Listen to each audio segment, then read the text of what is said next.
Good morning, students. Welcome to the online classes.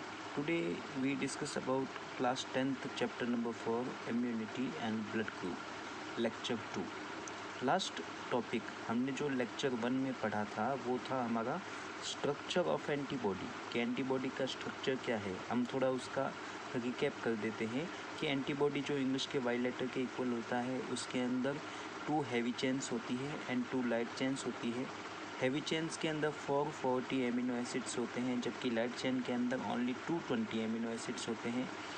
एक heavy chain और एक light chain आपस में जब मिल जाती है तो उसको HL डाइमर के नाम से जाना जाता है। और ये जो स्ट्रक्चर है इसको होमोजीनस हॉल के तौर पे भी देखते हैं, मतलब ये भी उनको कहा जाता है क्योंकि ये दोनों एक दूसरे के इक्वल दिखाई देते हैं, ये वाला स्ट्रक्चर ये वाला स्ट्रक्चर। और इनके बीच में डाइसल्फाइड बॉन्ड होता है जिसके ज़रिए ये वाले HL डाइमर आपस में जुड़े हुए होते हैं। और इनमें भी जो हर एक चेन में एक हिस्सा NH2 वाला हिस्सा होता है और एक हिस्सा COOH वाला हिस्सा होता है कि NH2 वाला जो हिस्सा है उसको वेरिएबल पोर्शन कहते हैं क्योंकि वहाँ पे एंटीजन आके रिएक्शन करते हैं और रिएक्शन करने के कारण ये हमेशा बदलता रहता है, जबकि कांस्टेंट वाला हिस्सा COOH वाला हिस्सा होता है। ये वाई पोर्शन जो है वो फ्लेक्सिबल भी होता है क्योंकि अगर छोटा पार्टिकल इसके अंदर आएगा तो ये छोटा हो जाएगा और बड़ा पार्टिकल्स इनके बीच में आने पे इनकी साइज बड़ी हो जाएगी। इसलिए ये फ्लेक्सिबल रीजन जो वाई स्ट्रक्चर वाला है उसको हिंज रीजन के नाम से भी जाना जाता है क्योंकि वो हमेशा एंटीजन के अकॉर्डिंग एडजस्ट हो जाता है। ये हमने लास्ट टॉपिक पढ़ा था एंटीबॉडी का स्ट्रक्चर। आगे हम पढ़ेंगे टाइप्स ऑफ एंटीबॉडी कि एंटीबॉडी के टाइप्स कितने होते हैं। नेक्स्ट जो हमारा टॉपिक है वो टॉपिक है टाइप्स ऑफ एंटीबॉडी के बारे में कि एंटीबॉडी के टाइप्स कितने होते हैं। एक्चुअल में जो एंटीबॉडी के टाइप्स हैं उनको ग्रीक लैंग्वेज के लेटर्स में रिप्रेजेंट किया जाता है, जैसे कि alpha, gamma, delta, epsilon and mu. ये 5 लेटर्स है जो एंटीबॉडी के टाइप्स के तौर पे जाने जाते हैं और इसी तरीके से एंटीबॉडी के टाइप्स को भी बताया जाता है, जैसे कि IgG यानी कि इम्यूनोग्लोबिन गामा, IgM यानी कि immunoglobulin mu, IgA immunoglobulin alpha, IgE immunoglobulin epsilon, IgD immunoglobulin delta. ये 5 टाइप है, 5 टाइप्स हैं। इन टाइप्स की कुछ इम्पोर्टेंट पॉइंट आपको याद रखने पड़ेंगे कि एंटीबॉडी, ये वाली एंटीबॉडी कहाँ पे क्या काम आती है। सबसे पहले IgG की बात करते हैं कि इम्यूनोग्लोबिन गामा जो है वो एंटीबॉडी हमारी बॉडी के अंदर हाईएस्ट कंसंट्रेशन में पाई जाती है और IgG टाइप की एंटीबॉडी ही एक ऐसी एंटीबॉडी है जो प्लेसेंटा को क्रॉस करके एम्ब्रियो तक पहुंचती है। इसके बारे में हम थोड़े बुक की लैंग्वेज भी नोट करते हैं, देखते हैं। ये रहा IgG, ये जो है हाईएस्ट एबुडेंस में पाया जाता है आपकी बॉडी में और इसके अंदर 2 light chain and 2 heavy chains होती है जो 20 to 25 डाइसल्फाइड बॉन्ड से जुड़ी रहती है। ये नॉर्मली ट्रांसपोर्ट होती है प्लेसेंटा से और नेचुरल इम्यूनिटी प्रोवाइड करती है फीटस को और न्यू बॉर्न बेबी को, जो मैंने आपको बताया था वही चीज़। सेकंड जो एंटीबॉडी है उसके बारे में हम देखें तो IgM सेकंड वाली एंटीबॉडी है।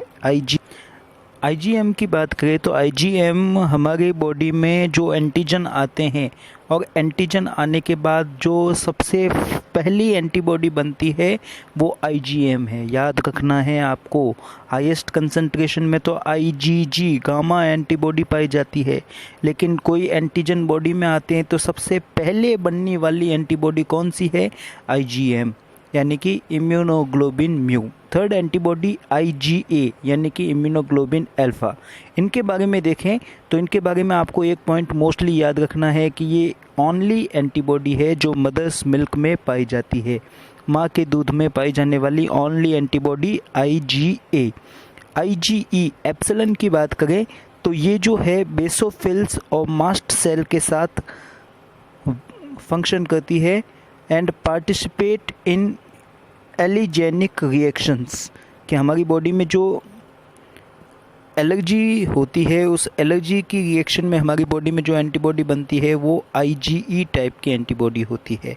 लास्ट जो है उसकी बात करते हैं IgD यानी कि डेल्टा एंटीबॉडी। ये एंटीबॉडी मास्ट सेल और बेसोफिल हमारी ब्लड में जो पाई जाती है उनके साथ बाउंड होती है और उनको एक्टिवेट करने का काम करती है। ये 5 टाइप्स की एंटीबॉडी है जो हमारी बॉडी में पाई जाती है। हर एक का एक स्पेशल फंक्शन है और इससे रिलेटेड एक 1 मार्क्स का शॉर्ट क्वेश्चन बन सकता है। तो आपको इनके फंक्शन को याद रखना पड़ेगा कि कौन सी एंटीबॉडी मदर मिल्क में होती है, तो IgA कौन सी एंटीजन से रिस्पॉन्स से सबसे पहले बनती है, तो IgM कौन सी एंटीबॉडी हाईएस्ट कंसंट्रेशन में होती है, तो IgG। इनके बारे में एक छोटा क्वेश्चन ये भी बन सकता है कि IgA ये 2 मॉलिक्यूल से मिलकर बनी हुई होती है, तो ये डायमेरिक कंडीशन में होती है। IgM 5 मॉलिक्यूल से मिलके बनती है, तो ये पेंटामेरिक कंडीशन में होती है। और बाकी जितने भी एंटीबॉडी है वो मोनोमेरिक यानी कि 1 मॉलिक्यूल से ही मिलके बनती है। आपको याद रखना है IgA dimeric condition 2 molecules, IgM pentameric condition 5 molecules and all other monomeric यानी कि 1 मॉलिक्यूल से मिलकर बनती है। नेक्स्ट टॉपिक जो हमारा है वो है blood and blood carpals. Blood के बारे में हम बात करें तो यह थिक स्टिकी टिश्यू वाला फ्लूइड है जो हमारी ब्लड वेसल्स में बहता है। इसमें प्लाज्मा होता है और 3 टाइप की सेल्स होती है। ये आप पहले की क्लासेस में पढ़ चुके हैं, हम थोड़ा डिस्कस करते हैं उनके बारे में। फर्स्ट है RBC यानी कि रेड ब्लड कार्पल्स जिसको इरिथ्रोसाइट्स के नाम से जाना जाता है। सेकंड है WBC यानी कि वाइट ब्लड कार्पल्स जिसको ल्यूकोसाइट के नाम से जानते हैं। और थर्ड है प्लेटिलेट्स, इसको थ्रोम्बोसाइट के नाम से जानते हैं। हमने पहले की क्लासों में पढ़ा है कि RBC के अंदर हीमोग्लोबिन होता है जो ऑक्सीजन को पूरी बॉडी में पहुंचाने का काम करता है। तो RBC का एक ही फंक्शन है, ट्रांसपोर्ट द रेस्पिरेटरी गैसेस को ट्रांसपोर्ट करने का काम करता है।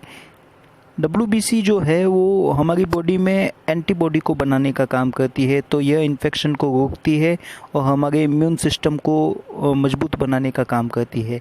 और जो प्लेटिलेट्स है, प्लेटिलेट्स रिस्पॉन्सिबल होते हैं क्लॉटिंग में, ब्लड क्लॉटिंग में, कि जब आपको कोई चोट लग जाती है और चोट लगने के बाद ब्लड फ्लो होता है, थोड़ी देर में वो रुक जाता है, स्टॉप हो जाता है। क्यों? क्योंकि वहाँ पे ब्लड का क्लॉट बन गया। वो क्लॉट कौन बनाता है? प्लेटिलेट्स, जिसका साइंटिफिक नेम थ्रोम्बोसाइट है। फर्स्ट है erythrocyte, second leukocyte and third thrombocyte. Next बच्चों हमारा जो टॉपिक है वो है ब्लड ग्रुप की। ब्लड ग्रुप क्या होते हैं? तो हम सबसे पहले एक साइंटिस्ट का नाम लिखते हैं, कार्ल लैंडस्टीनर, जो ऑस्ट्रेलिया के साइंटिस्ट थे जिन्होंने 1901 में सबसे पहली बार ब्लड ग्रुप को क्लासिफाइड किया था।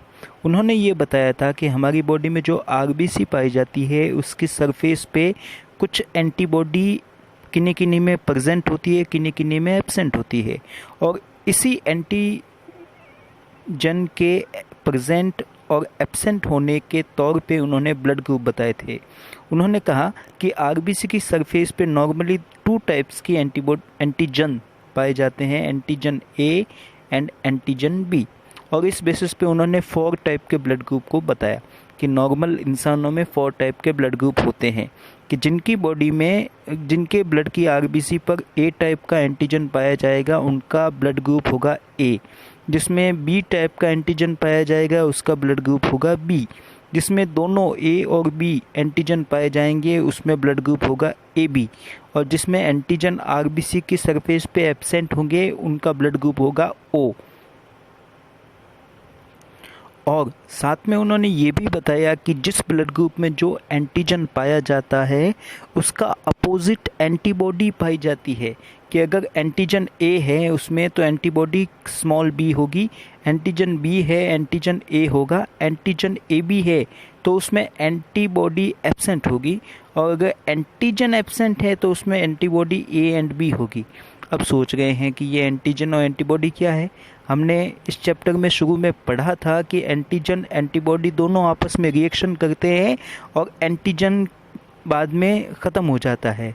तो क्या होगा अगर एक ऐसा पर्सन जिसका ब्लड ग्रुप ए है उसको ब्लड ग्रुप बी वाले इंसान का ब्लड ट्रांसफ्यूज़ करा दिया जाए तो बी वाला जो ब्लड ग्रुप है उसके अंदर ए टाइप की एंटीबॉडी होगी जो उसके ए एंटीजन को ख़त्म कर देगी और उस इंसान की डेथ हो जाएगी।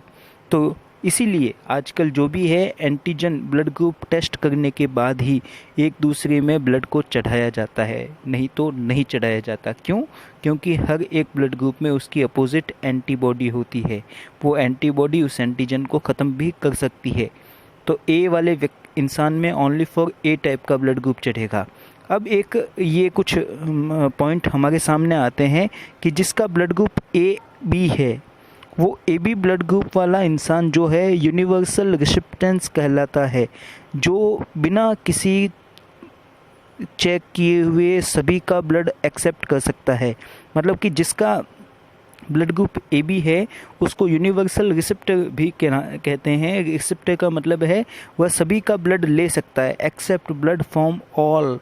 और जिसका ब्लड ग्रुप ओ है वह सभी को ब्लड दे सकता है, universal donor can donate blood to all. ये 2 पॉइंट्स आपको याद रखने पड़ेंगे। ए बी ब्लड ग्रुप सबसे ब्लड ले सकता है इसीलिए इसको यूनिवर्सल रिसेप्टर कहते हैं। ओ ब्लड ग्रुप है वो सबको ब्लड दे सकता है इसलिए उसको यूनिवर्सल डोनर कहते हैं। बाकी जो ए और बी है वो केवल एक दूसरे से ही लेन देन कर सकते हैं। ये आपको कुछ पॉइंट याद रखने पड़ेंगे। ये तो था ब्लड ग्रुप के बारे में, लेकिन इसके बाद RH फैक्टर की डिस्कवरी हुई और RH फैक्टर की डिस्कवरी होने के बाद ये जो ब्लड ग्रुप के 4 टाइप थे इनको 8 टाइप्स में बदल दिया गया कि जिसमें RH फैक्टर मौजूद होता है वो होता है A+, जिसमें नहीं होता A-, B+, B-, AB+, AB-, O+, O-, मतलब जिसमें प्लस आता है उसमें RH फैक्टर मौजूद होता है। क्या है RH फैक्टर? जगह देखिए हम इसको।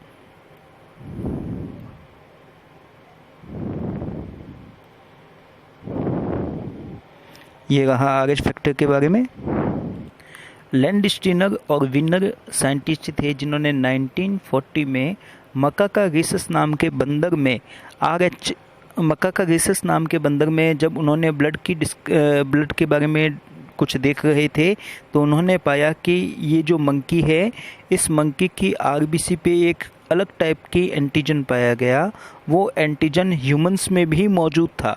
तो मकाका रीसस के तौर पे इसका नाम रखा गया RH फैक्टर। ये जो RH फैक्टर था उसको RH एंटीजन भी कहते हैं, जिसमें 417 एमिनो एसिड होते हैं और ये इंसानों में भी पाया जाता है। इस तौर पे इसको RH positive and RH negative के नाम से भी ब्लड ग्रुप को डिवाइड किया गया। नॉर्मली इंसानों के अंदर देखा गया तो RH ये 5 टाइप का था, RHD, RHE, RH_e, RHC and RH_c। ये 5 टाइप्स के कुछ RH फैक्टर इंसानों में मिल। ये हमने RH फैक्टर के बारे में पढ़ा था, लेकिन एक RH फैक्टर इतना इम्पोर्टेंट क्यों है उसके बारे में भी हम थोड़ा देख लेते हैं, जान लेते हैं कि अगर हम RH फैक्टर की जांच किए बिना, टेस्ट किए बिना अगर RH पॉजिटिव का ब्लड RH नेगेटिव में डाल देते हैं, मतलब RH पॉजिटिव वाला ब्लड जो है किसी RH नेगेटिव वाले इंसान में डाल देते हैं तो क्या होता है कि IgG टाइप की एंटीबॉडी बनने शुरू हो जाती है जो उस इंसान के अंदर RBC को डिस्ट्रॉय कर देती है। और RBC जो ख़त्म हुई उसको एग्लूटिनेशन के नाम से जाना जाता है, जिससे एक हार्मफुल कंपाउंड बनता है बिलीरुबिन। ये बिलीरुबिन ब्लड में मिक्स हो जाता है और मिक्स होने के बाद उसके लीवर, स्प्लीन और किडनी के फंक्शन को फेल कर देता है, जिससे इंसान की डेथ हो जाती है। तो आज ये भी एक इम्पॉर्टेंट है कि RH फैक्टर भी जब किसी का ब्लड एक दूसरे में चढ़ाया जाता है तो RH फैक्टर की भी जांच की जाती है और RH फैक्टर मैच होने के बाद ही उसका ब्लड चढ़ाया जाता है। इसी से रिलेटेड एक डिजीज़ है जो आपके 10th के सिलेबस में है RH फैक्टर से रिलेटेड, और वो एक इम्पॉर्टेंट डिजीज़ है जिसके बारे में क्वेश्चन भी आ चुका है, आप ज़रा उसको देखना। ये है क्या? डिजीज़ का नाम है एरिथ्रोब्लास्टोसिस फेटालिस। इसको आप थोड़ा ध्यान से समझना। एरिथ्रोब्लास्टोसिस फेटालिस क्या है? एरिथ्रोब्लास्ट जो है आरबीसी को कहते हैं।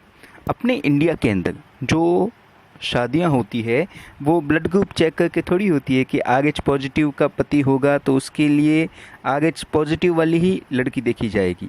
यहाँ पे ब्लड ग्रुप चेक नहीं होता।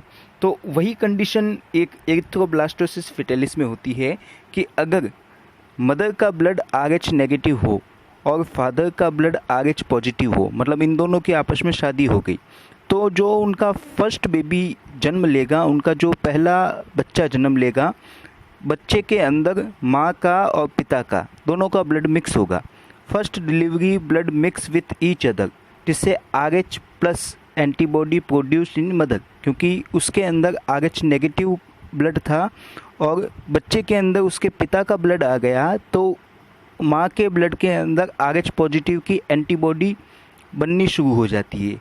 लेकिन वो एंटीबॉडी इतनी स्लोली, धीमे धीमे बनती है कि फर्स्ट डिलीवरी तो नॉर्मली हो जाती है, पहला बच्चा नॉर्मली जन्म ले लेता है, लेकिन सबसे बड़ी कॉम्प्लिकेंसी बनती है उसकी सेकंड प्रेगनेंसी में, कि अगर सेकंड टाइम भी उसके जो बच्चे हैं, बच्चे में पिताजी का ब्लड आया है RH पॉजिटिव, तो उसकी माँ की बॉडी में RH एंटीबॉडी बन चुकी है।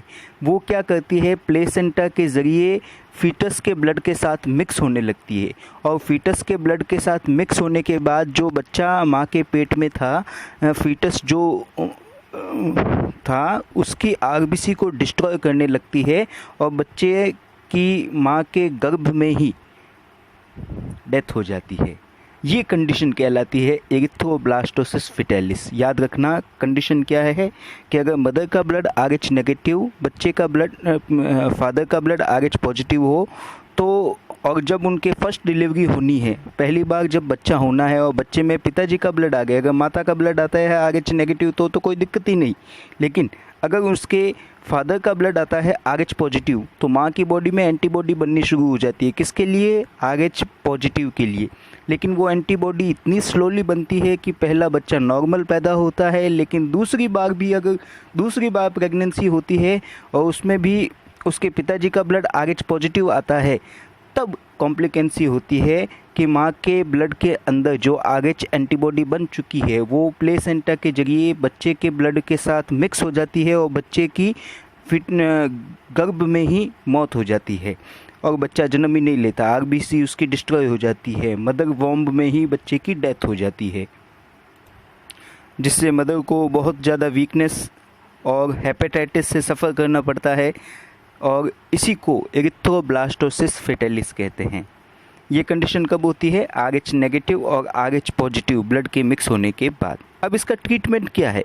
ट्रीटमेंट भी है, आज के टाइम में इसका ट्रीटमेंट मौजूद है कि जब उनकी फर्स्ट डिलीवरी होने वाली होती है तब क्या करते हैं कि डॉक्टर माँ के ब्लड को और जो बच्चा है उसके ब्लड को चेक करते हैं। अगर उनको दोनों के ब्लड में लगे कि एक का ब्लड नेगेटिव है, एक का ब्लड RH पॉजिटिव है, तो वो क्या करते हैं, IgG टाइप की एंटीबॉडी माँ के ब्लड में विथिन 24 आवर्स ट्रांसफ़र कर देते हैं। मतलब एक इंजेक्शन या वैक्सीनेशन करते हैं IgG एंटीबॉडी का, किसमें?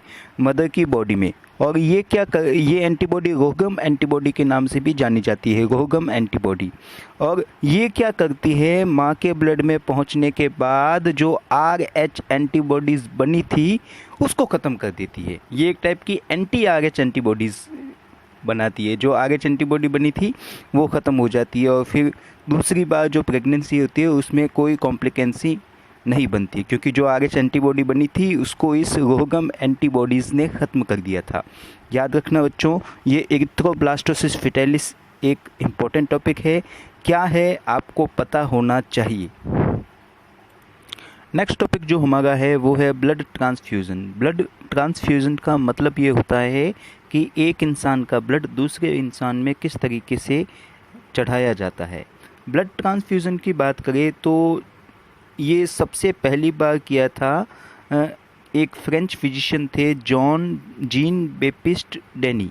इन्होंने फर्स्ट टाइम ब्लड ट्रांसफ्यूज़न किया था, उन्होंने उस टाइम क्या है ब्लड ग्रुप की डिस्कवरी वगैरह तो हुई नहीं थी, तो उन्होंने 15 साल के बच्चे में एक शीप का ब्लड ट्रांसफ्यूज़ किया था। उस टाइम उनको पता नहीं था और जिसके कारण क्या है बहुत बड़ी कॉम्प्लिकेंसी भी बनी थी।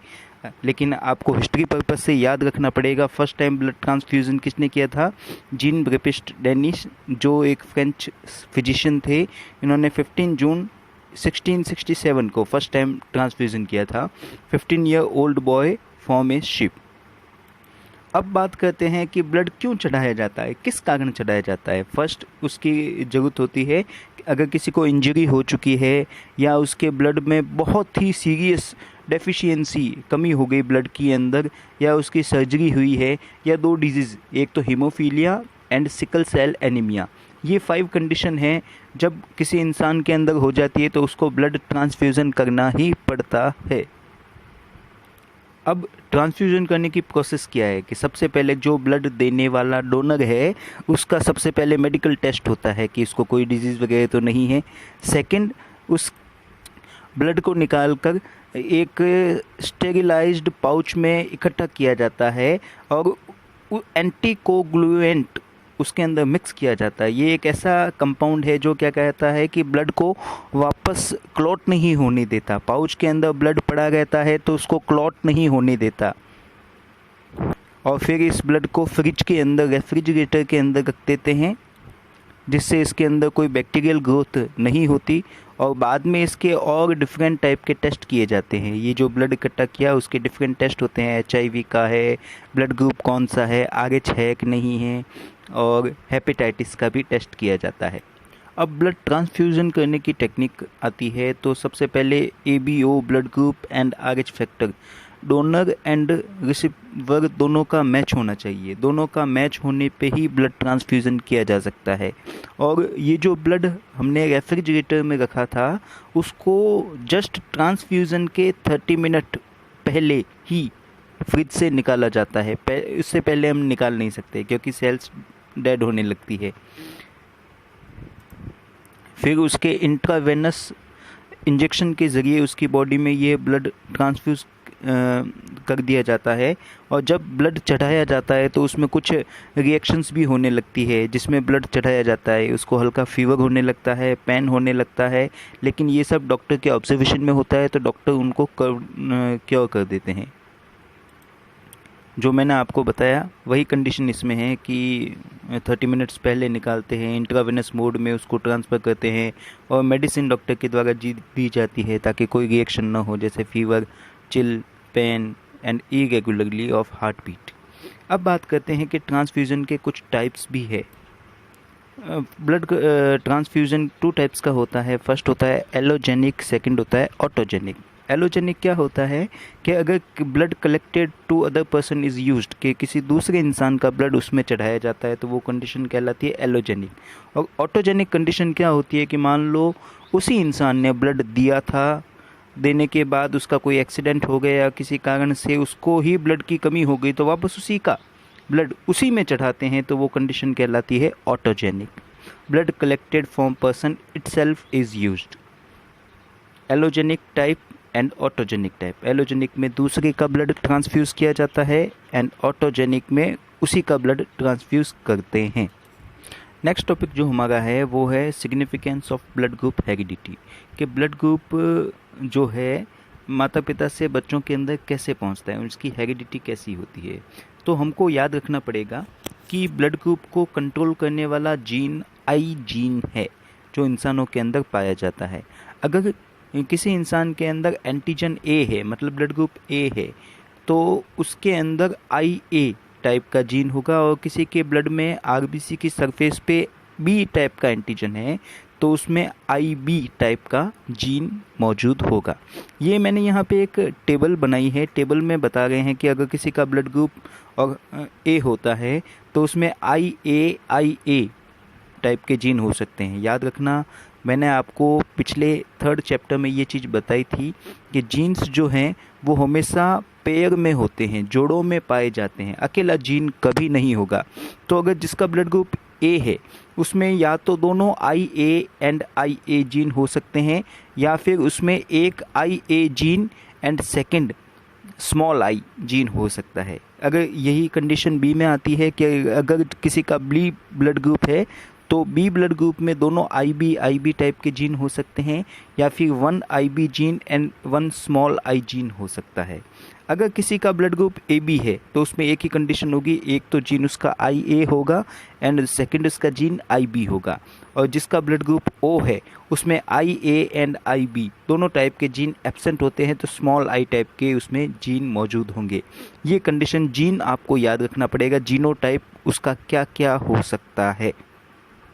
जैसे ये यहाँ पे एक क्वेश्चन आ गया है कि एक बच्चा जिसका ब्लड ग्रुप B है उसको 2 कपल से वो क्लेम कर रहे हैं कि ये बच्चा हमारा है, जिसमें से एक कपल का ब्लड ग्रुप O है और सेकंड वाले ब्लड ग्रुप कपल्स में वुमेन का ब्लड ग्रुप AB है।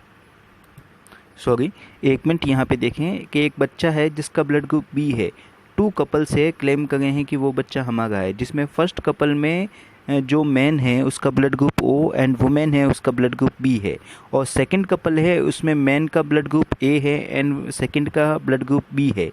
तो इस कंडीशन में वो बच्चा किसका होगा वो हम ब्लड ग्रुप हेरिडिटी के तौर पे चेक कर सकते हैं। बनता है जैसे कि वो चीज़ मैंने यहाँ पे इस पेज पे भी बनाई है कि फर्स्ट बच्चे का ब्लड ग्रुप B है और फर्स्ट में मेल का blood group O and female का AB है, तो कंडीशन O में तो ये जीन होते हैं जो बच्चे में AB टाइप के बच्चे में आ सकते हैं, और सेकंड जो है उसके अंदर कपल में मेल का blood group A and female का B है, तो IA टाइप के gene and IB I0 type के जीन। अगर ये कंडीशन होती है तो बच्चे में AB या A ब्लड ग्रुप ही बनता है, तो नो डाउट वो बच्चा फर्स्ट टाइप के कपल का ही होगा। अब हम देखते हैं ऑर्गन डोनेशन।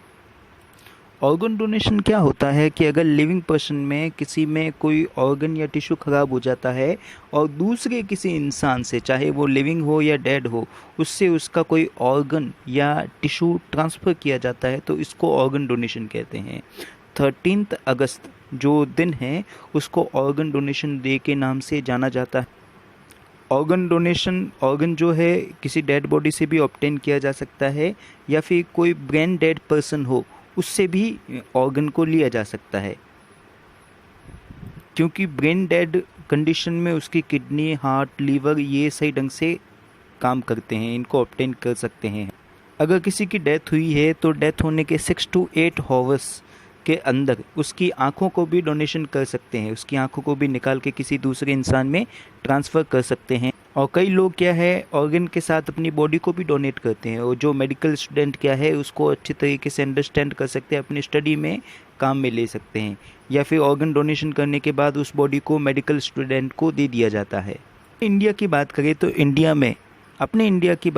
इंडिया में ऑर्गन डोनर जो हैं 10 लाख पर्सन के ऊपर ओनली 0.18% है, जबकि कोई डेवलप कंट्री में देखें तो 10 लाख पर्सन के ऊपर वो 10 to 30 होते हैं। अपने इंडिया में नंबर, ऑर्गन डोनेशन करने वाले नंबर बहुत कम है। अगर ये एक लिस्ट मैंने यहाँ पे बनाई है कि किडनी के बारे में देखें तो हमारे यहाँ हर साल 2 लाख किडनी की रिक्वायरमेंट होती है, जबकि अवेलेबल ओनली फॉर 7,000 to 8,000 हो जाती है। हार्ट ट्रांसप्लांट की बात करें तो रिक्वायरमेंट 50,000 तक हार्ट ट्रांसप्लांट की हर साल होती है, लेकिन हमको केवल 10 to 15 हार्ट ही अवेलेबल हो पाते हैं। लीवर की कंडीशन 50,000 लोगों को लीवर की ज़रूरत होती है, लेकिन 700 लीवर ही आपको हर साल मिल पाते हैं। तो इंडिया में ऑर्गन डोनेशन अभी भी थोड़ा कम है। अब बात आती है कि कौन है जो ऑर्गन डोनेशन कर सकता है। Every person less than 18 year of age, essential requirement the consult of the parents, कि 18 साल से कम उम्र के बच्चे हैं तो उनके पेरेंट्स की रिक्वायरमेंट बहुत ही ज़रूरी है। तो आज के लिए इतना ही, यहाँ पे ये चैप्टर आपके क्लोज़ होता है। Good bye.